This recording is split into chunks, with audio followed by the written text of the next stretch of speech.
Mix red beans this way. Could this be the longevity secret? As we get older, many women begin to struggle with unstable blood sugar, sudden energy crashes, weight gain, and long-term metabolic problems. But my grandmother is 97 years old, and she has lived most of her life without diabetes. She didn't follow strict diets. Her secret isn't avoiding food. It's knowing how to combine simple ingredients with red beans the right way. By the way, our dog really enjoys this dish, which I find quite surprising. Many people over 45 are told to avoid potatoes because they spike blood sugar too fast. But my 97-year-old grandma still eats potatoes regularly, and she doesn't have diabetes or sudden sugar crashes because the difference isn't the potato, it's what she eats it with.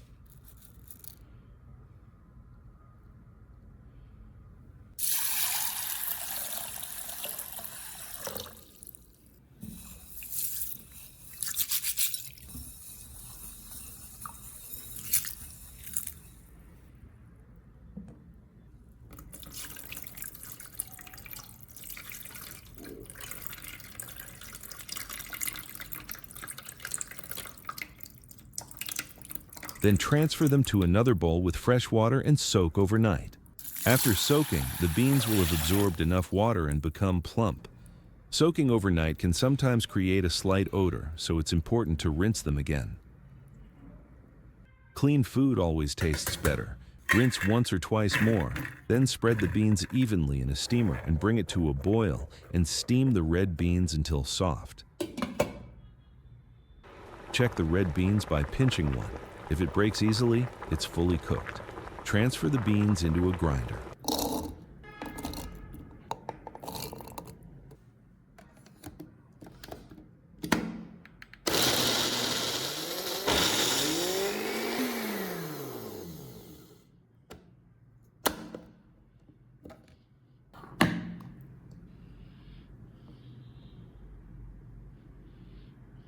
Next, prepare the potatoes. Peel them, rinse them clean, and slice them. My grandma has always loved potatoes. She says they're comforting, filling, and easy to cook. But as she got older, she started eating them more carefully. She explained that mashed or soft potatoes can raise blood sugar quickly, especially for people with diabetes or unstable blood sugar. She didn't stop eating potatoes. She just changed how she ate them. That's when she came up with her own gentle solution. Instead of eating potatoes by themselves, she mixes them with red beans. She says red beans slow things down.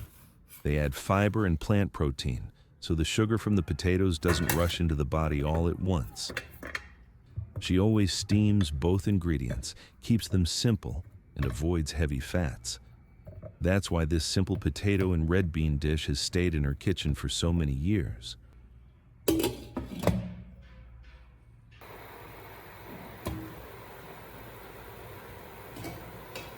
When they feel soft and floury when tested with fork, remove them and blend them into smooth mashed potatoes.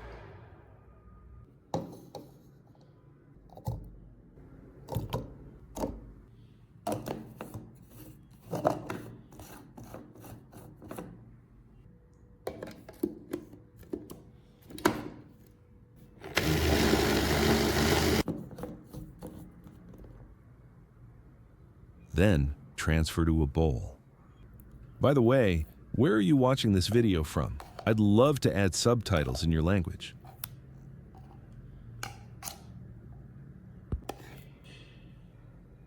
Mix the red bean paste evenly into the mashed potatoes. She also loves to tell a story she once read about people in Japan, especially those living on a small island called Okinawa. She read about it years ago in a book called Healthy at 100. According to the book, many people there live very long lives, not because of one miracle food, but because of simple daily habits. They eat very little meat, rely mostly on vegetables, beans, and plant-based foods, and consume very little dairy like milk, butter, or cheese. They also move their bodies every day, walking, gardening, stretching. Not intense exercise, just regular movement. My grandma always smiles when she talks about this. She says their lifestyle feels very familiar to her.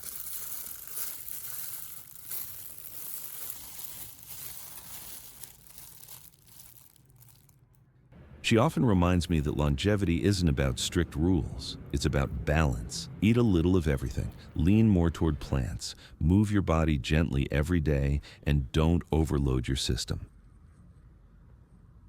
My grandma always says this dish doesn't look fancy, but the taste is what makes people remember it.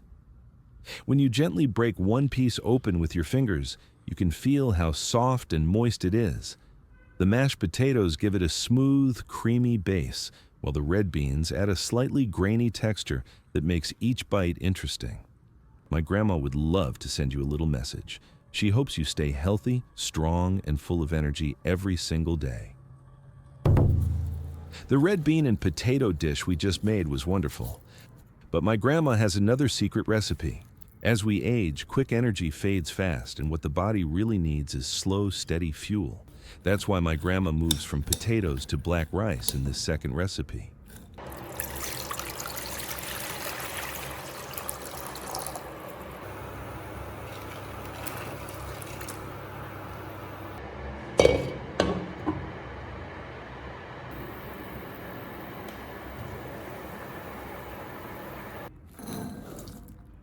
Add a handful of raisins. Prepare about 150 grams of glutinous rice flour and add it gradually, stirring as you go.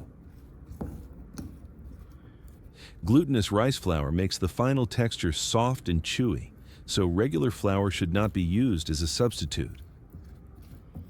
Take some of the red bean mixture, press it firmly in your hand, roll it into a small ball, and adjust the size as you like.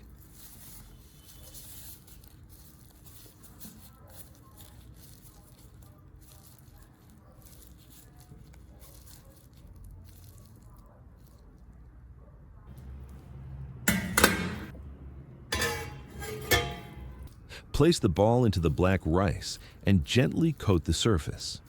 Do not press the rice too deeply inside. Just coat the outside so the shape stays nice after steaming.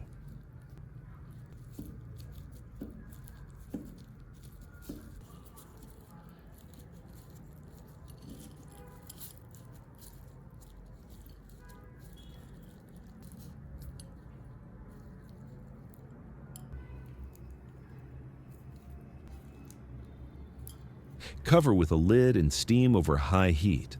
Once boiling, reduce to medium heat and steam for 15 minutes.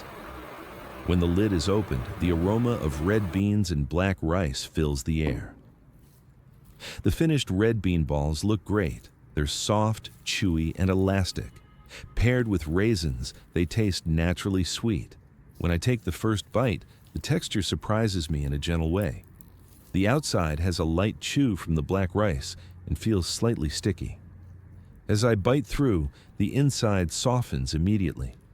The red beans feel tender, and small pieces of raisins appear with a quiet burst of natural sweetness. The dish has a subtle nutty taste and a slow chew that makes you want to eat more slowly. Red beans and black rice are both rich in nutrients, and eating whole grains regularly provides many health benefits, especially during fall and winter when weight gain is more common. After swallowing, there's a warm, comforting feeling. After eating it, I understand why this dish stays in my grandma's kitchen. My grandma always talks about eating healthy most of the time, but she also believes that a little sweetness now and then won't harm your health if it's enjoyed in moderation. After building steady energy with red beans and black rice, my grandma always reminds me that staying healthy doesn't mean saying no to sweets. It means knowing how to enjoy them wisely. Strain out the red bean liquid and set it aside. Transfer the cooked red beans into a bowl. While the beans are still warm, add 60 grams of sugar and mix well. Let the beans marinate for 2 hours. Allow the reserved red bean liquid to cool completely. Prepare 100 grams of flour. Add 300 grams of the cooled red bean liquid and stir until smooth and free of lumps.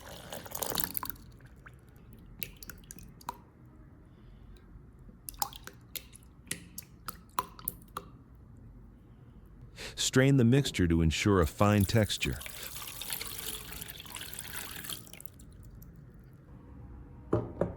Pour another 400 grams of red bean liquid into a pot and bring it to a boil over high heat. Once boiling, turn off the heat and stir the starch mixture again.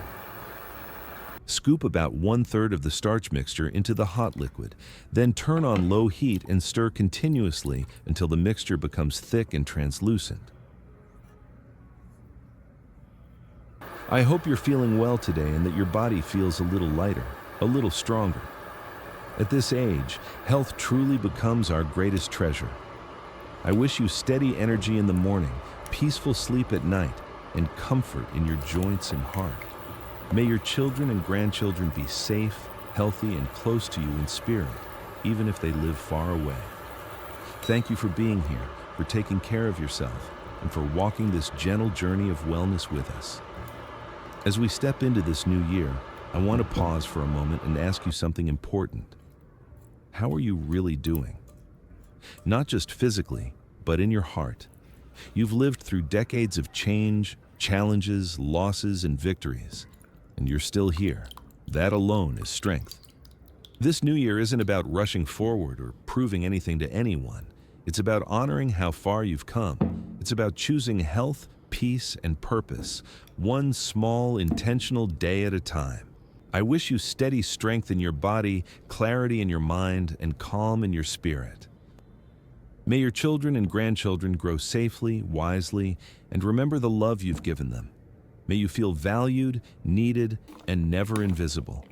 And may this year bring you moments where you look around and quietly think, I'm grateful I'm still here. This is your year to care for yourself, not out of fear, but out of self-respect. Happy New Year, my friend. You matter more than you know.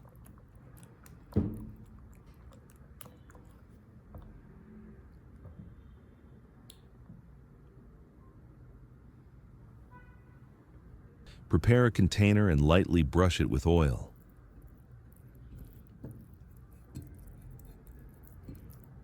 Pour the batter into the container.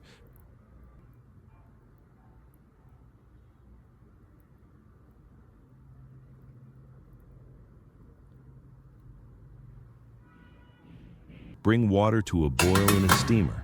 Place the container inside and steam over high heat for 20 minutes. Once steamed, remove and allow it to cool.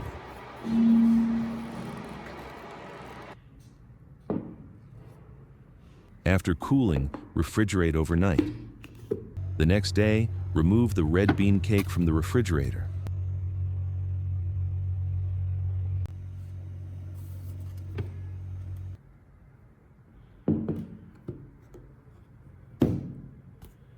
Use a spatula to loosen the edges and unmold it carefully.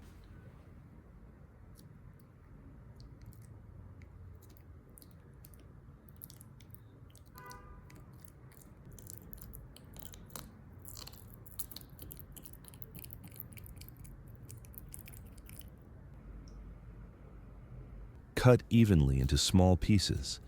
The texture is bouncy and chewy with a light sweetness and a refreshing taste. When I take my first bite, the red bean cake feels soft and slightly bouncy.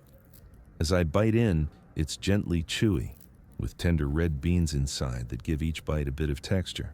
The sweetness is light and the flavor of the red beans comes through naturally. It satisfies the craving for something sweet. My grandma often says, if you eat red beans regularly, your body feels better and even your skin looks brighter. When I was younger, I didn't think much about it. But as I grew older, her words started to make sense.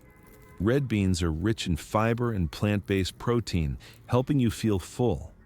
That gentle balance supports steady blood sugar and naturally benefits heart health. They also contain important minerals like potassium, magnesium, iron, and zinc, nutrients our bodies quietly need more of as we age. Grandma never called red beans medicine. She simply said, foods that nourish you slowly are the ones that keep you strong. If this way of eating resonates with you, I hope it encourages you to slow down, eat simply, and care for your health one gentle step at a time.